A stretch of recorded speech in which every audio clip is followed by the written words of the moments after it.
Federation is manager of the Sustainable Australian Real Assets Trust, or SARA.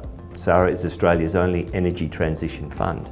For clients considering an investment in SARA, it's important to understand the Australian energy market. So, in this presentation, I'll discuss the important themes in the energy transition in Australia. The discussion will necessarily be high level, but we welcome the opportunity to delve more deeply into these issues, should you be interested. So we start at the beginning. Why do we need an energy transition at all? Australia's climate has warmed by an average of 1.47 degrees Celsius since records began in 1910. Those of us living here are patently aware of the consequences of this. Australians are among the largest emitters of CO2 per capita in the world. We emit about 15 tonnes of CO2 per annum for every person in the country. Only the US is close to that. Japan, Germany and the UK emit about half of our per capita CO2. Just under half of Australia's CO2 emissions come from the electricity sector. So it's instructive to consider the emissions intensity of electricity generated from fossil fuels. Brown coal plants, such as the Victorian fleet, emit 1.2 tonnes per megawatt hour. Black coal plants, such as those in New South Wales and Queensland, emit about 900 kilograms per megawatt hour, and gas about 600 kilograms per megawatt hour. To understand that, consider that 1 megawatt hour is enough energy to run 2 refrigerators for a year.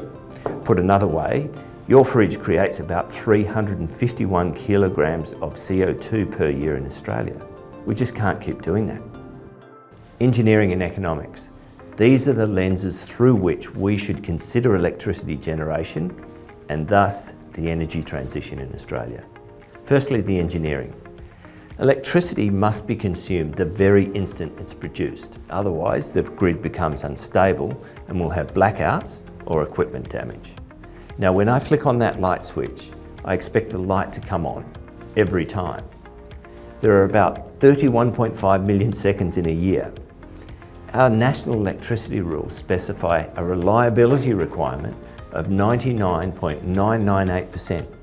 So that means there can be a maximum of 630 seconds in a year of unserved electrical demand. 10 minutes in a year where supply is less than demand, maximum. Now that's a very high bar. That service level can't be reduced as we transition to renewables, even though renewables are intermittent. As we transition our electrical system, it must remain reliable, responsive and durable. Then we come to the economics. The energy transition must deliver us energy at the lowest possible cost, and the measure of that is levelised cost of energy, or LCOE. Now this is important. Energy is an input cost to pretty much everything in Australia. Cheap energy drives economic growth. We know this. The incredible rebound of the US economy following the global financial crisis was driven by very cheap energy. Non-conventional gas in that case, costing about $3 a gigajoule. In contrast, Australian prices are currently about $21 a gigajoule. And it's also why Europe's heading into recession, expensive energy. Gas prices there are currently $40 a gigajoule due to the Ukraine war. Clean, low-cost electricity will drive growth in the Australian economy. So there is some good news here. Australia has abundant renewable resources, wind, solar, and the land upon which to build these projects. The higher the resource quality, the lower the cost of energy produced. Australia's peak science body, the CSIRO, has measured the LCOE and has concluded that wind and solar are the cheapest form of energy, even when combined with storage. The intermittency challenge. The common criticism of renewables is, what happens when the wind doesn't blow and the sun doesn't shine? Overly simplistic in my view, but not an unreasonable question. So the sun doesn't shine at night, but the wind does blow. In fact, our investee company WindLab has been searching for wind with a nighttime bias for many years, and it's been quite successful in that. So we use sun in the day, we use wind at night. The real answer to intermittency is storage. But before I get into that, please know that diversification happens massively here. David Osborne, Principal Wind Engineer at WindLab, did the math. Engineers are like that. He took 12 months of actual wind and solar data observations in Australia from August 2021 to August 2022. He worked out what mix of wind, solar and storage would be required to cover energy demand over that year. And it turns out you don't need that much storage. David found that in a 12-month period we would need 6.6 gigawatts and 121 hours of storage. And that would need to be in a mix of short duration, medium duration and long duration, or interseasonal storage. Technological disruption. I'm commonly asked three questions by our investors. What about hydrogen? What about nuclear? And what about clean coal? There is no doubt that hydrogen will have a role to play in decarbonisation of our economy. Personally, I think that hydrogen will have a bigger role to play in sectors other than electricity, particularly in the heavy transport sector. Now back to the engineering and economics. To make hydrogen with surplus energy and then burn the hydrogen to create electricity when you need it is expensive. You consume so much energy in the process, the so-called round-trip efficiency, that it becomes uneconomic for the task. Also, hydrogen's a difficult molecule to manage, particularly in its liquid form. That means quite extreme engineering and, of course, cost. So liquid hydrogen used as a generation fuel is more than a decade away, in my view. Now ammonia, NH3, is a lot closer than that. It's a widely used commodity today and it can be easily transported and stored. It can be used as a fuel and it happens to be a very good hydrogen carrier. This is perhaps the interim fuel. And what about nuclear? Nuclear produces no CO2, so prima facie it'd appear to be a very good baseload alternative. The problem with nuclear is cost. It's really expensive. Again, extreme engineering equals cost. The CSIRO estimates that nuclear energy is between 2 to 3 times the cost of renewables. It's not hard to understand that. Hinkley Point in the UK is a 3.2 gigawatt nuclear plant under construction. Its costs blown out to £26 billion. That's 14 million Australian dollars per megawatt. Solar costs are about $1.5 million a megawatt in Australia. And then solar has a zero fuel cost. So what about clean coal? Well, there is no such thing. There's only coal with carbon capture and storage, or CCS. CCS is still at an early stage of development and it's expensive. High efficiency, low emission coal combined with carbon capture and storage will result in a levelised cost of energy of about $150 per megawatt. Now that's 3 times the cost of wind and solar. Australia has one high efficiency, low emission plant operating, and that's the 750 megawatt Kogan Creek power station. It doesn't have carbon capture or storage and its emission intensity is still 840 kilograms of CO2 per megawatt hour. Kogan Creek's the newest coal-fired power station in the national electricity market and incidentally, one of the least reliable. It operates at about 80% of nameplate capacity. How does the Australian electricity market work? The principal market is the NEM.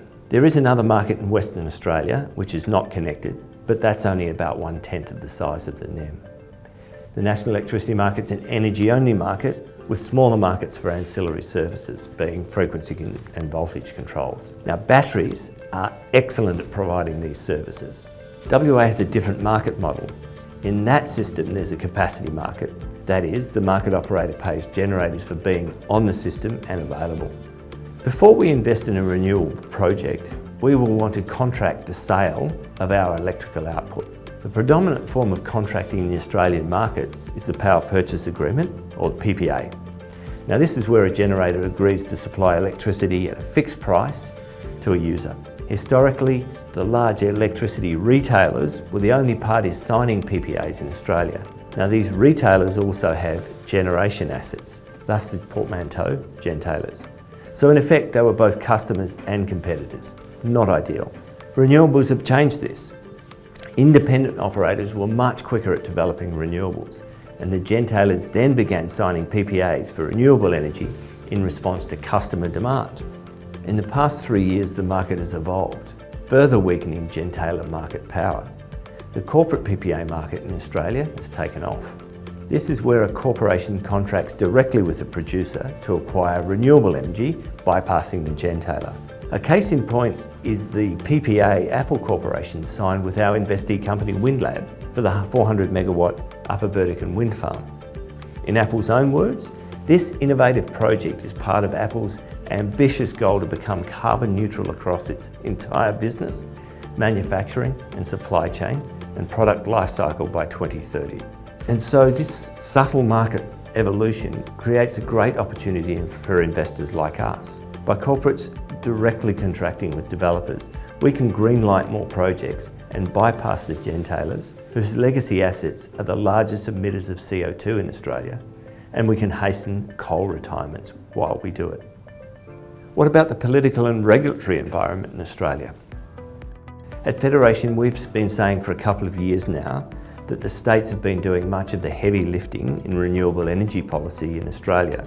States are still very supportive, but what has changed recently is the federal government. The Albanese government came to power with a clear mandate on climate. So we now have favourable policy settings both at the federal and the state levels in Australia, together with ambitious CO2 abatement targets, and that is providing strong tailwinds for our industry. Through this combination of state and federal policy, we have a framework that supports the industry across the value chain.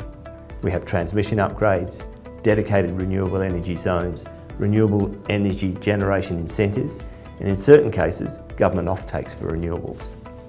Now to inflation. Renewable infrastructure is an excellent asset class in an inflationary environment. This is because our power purchase agreements are adjusted for inflation and we fixed our interest rates. So this combination of revenues escalating with inflation and fixed cost protects our returns, and in some assets actually improves our returns in an inflationary environment.